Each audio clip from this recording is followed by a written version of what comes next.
tapi semuanya hanya anugerah Tuhan. Dalam Yesus Kristus saya mengucap syukur pada Tuhan. Eh, Mungkin ini menjadi satu kesempatan yang berbahagia untuk saya menyaksikan cinta kasih Tuhan. Selama saya menjalankan studi semenjak saya keluar dari tanah yang tercinta, tanah Papua ini, sampai saya bisa datang sekarang dengan kondisi yang berbeda, seperti baju yang berbeda, pakai bar yang berbeda dari teman-teman sekalian yang duduk, Bapak Ibu, para undangan yang saya hormati dan saya banggakan. Untuk itu, dari semenjak tahun 2014 saya lulus SMP Negeri Kembu, dan waktu itu kondisi keuangan orang tua yang memang sangat sulit, dan dari keluarga saya sendiri yang paling nakal.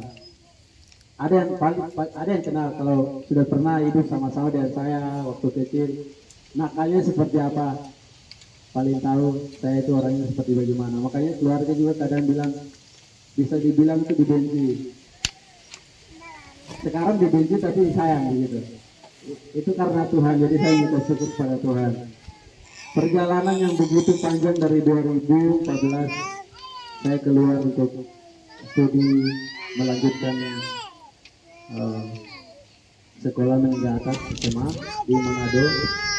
Perjalanan yang begitu sangat panjang, saya tidak bisa hitung satu persatu, saya tidak bisa menceritakan satu demi satu, tapi saya bisa menyelesaikan, bisa melanjutkan hidup saya di merantau.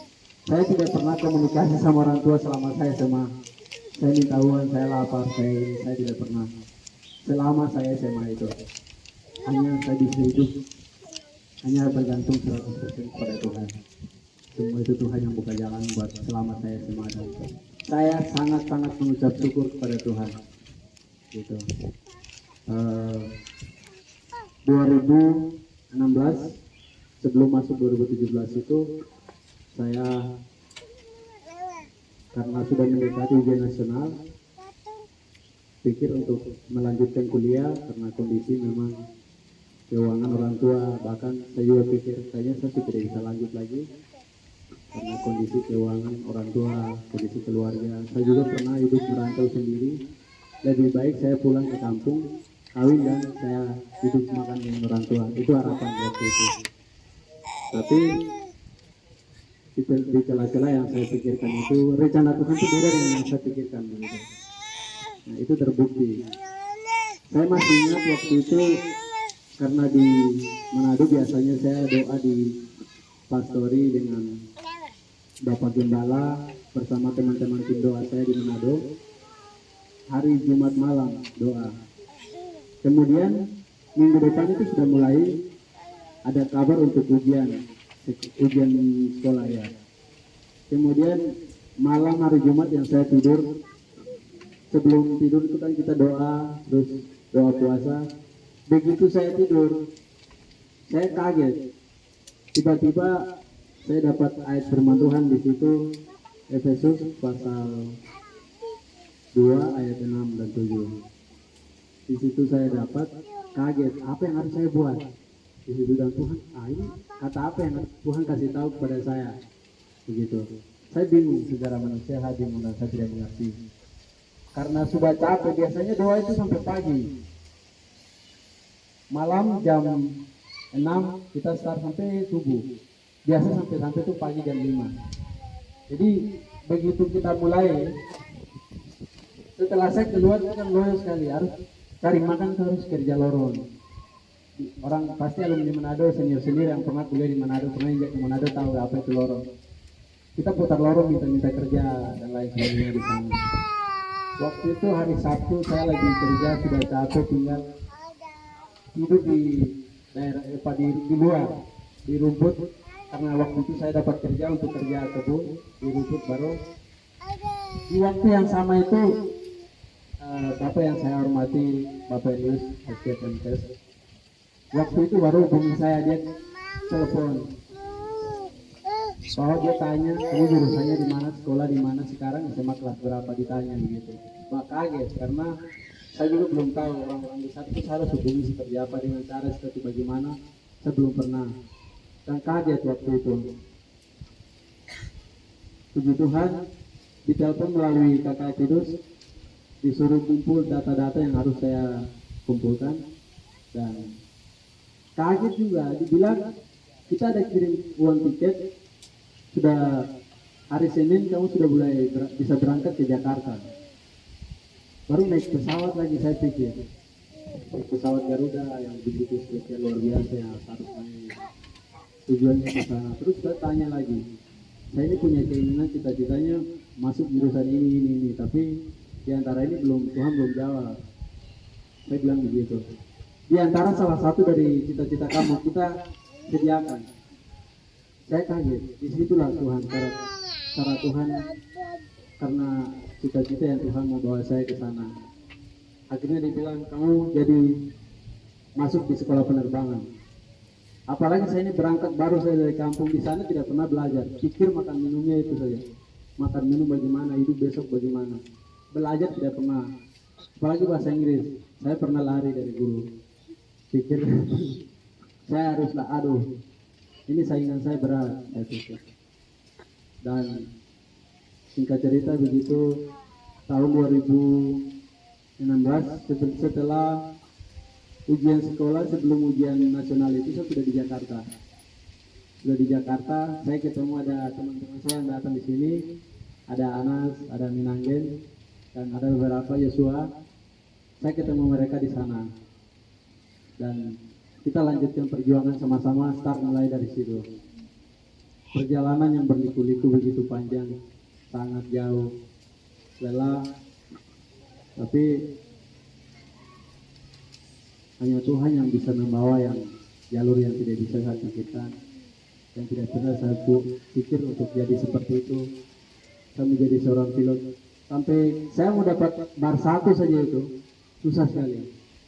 Mau dapat bar 1. Sekarang saya pakai bar 4 karena saya baru lulus dari pesawat bermesin 2 multi engine. Ya. Perjuangan, kemudian saya dapat lagi yang ini, ada wing sama ada wing survivor punya, tentara punya itu untuk mendapatkan itu juga perjuangan berat. Tapi saya juga tidak pernah pikirkan sampai ke situ, jauh. Cuman karena Tuhan semuanya itu. Dan saya mengucap syukur kepada Tuhan.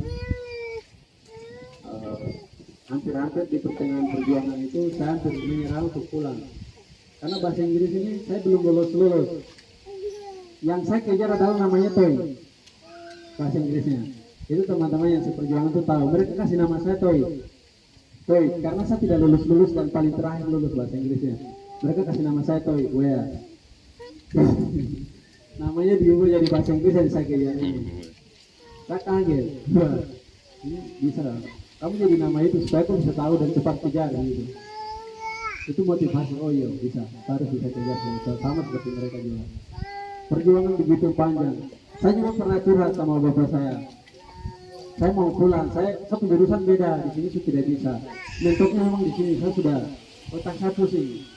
Ibarat pakai bahasa lain itu, orang ini baru kata gue gitu, telur ini kata gue, hari ini kalau dia bekal oleh pengarah atau bahasa di sebelah dia.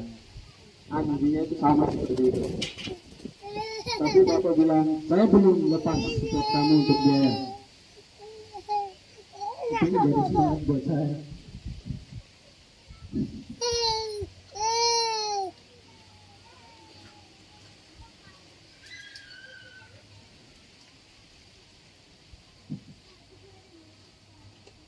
Perjuangan yang sangat-sangat panjang sekali, sampai menyerah. Saya mau pulang, tidak mau perjuangan. Ada jalan lain yang harus saya kejar. Saya tidak mau lagi di sini. Sudah tahun jalan, waktu jalan, saya umur juga mau jalan, saya tidak mau tahan di sini. Bapak bilang, saya sudah cepat gue, kenapa kamu harus mau pulang? Kekuatan besar yang saya bisa berjuang.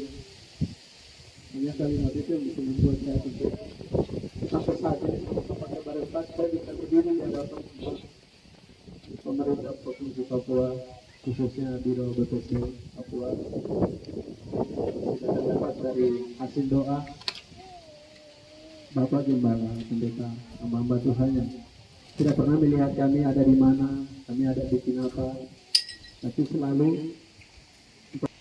saya paling terakhir lulus bahasa Inggrisnya dan saya lanjutkan kejar teman-teman saya yang ada di depan. Ada abang saya yang datang di depan ini, ada satu lagi tapi ada di Wamena sekarang. Ada beberapa abang-abang yang sudah duluan bilang, ayo kamu bisa, lalu kasih semangat, kamu bisa. Kamu bukan karena tidak bisa, tapi kamu kurang berjuang. Kamu bisa, kejar dan datang. Kita ada di sini, ada di sini dan sampai posisi sampai kita pernah ada sama-sama di posisi itu. Sangat luar biasanya itu di situ secara Tuhan. Setelah lulus hampir maksimalnya lulus di penerbangan itu 2 tahun dan minimal 1,5 tahun. Tapi kita banyak hal yang kita lalui di situ, makanya hampir 3 tahun lebih kita selesaikan sama perjuangan yang begitu luar biasa sampai melanjutkan lagi ke pesawat yang bermesinnya 2 multi engine. Kita lanjutkan perjuangan itu, perjuangan sangat keras dan tanggung jawab semakin besar lagi ada di depan mata. Tapi satu yang paling besar Tuhan, bukan masalah pesawatnya, bukan masalah apanya, tapi Tuhan. Karena dia bilang, kau jalan di sini, kau terbang, saya pegang kamu jalan. Sudah benar, dirimu dia adalah Tuhan. Itu yang keyakinan saya, gitu. Akhirnya bisa selesai tanggal 9 bulan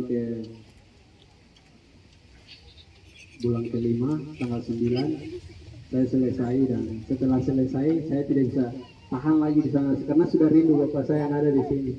Sudah hampir 9 tahun saya tinggalkan itu. 9 tahun itu tidak gampang kalau menurut saya. Saya sudah rindu sekali sama orang tua. Karena saya juga salah satu dari anak protokol semenjak saya perjuangkan itu. Mama saya tidak hadir di sini.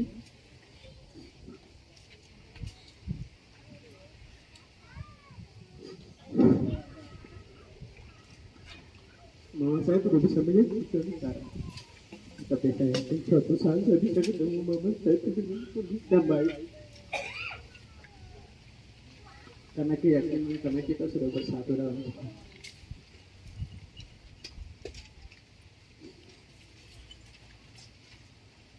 Dalam kondisi sekolah penerbangan lagi, baru orang tuanya broken home itu tantangannya berat itu, minta ampun, sangat sulit sekali.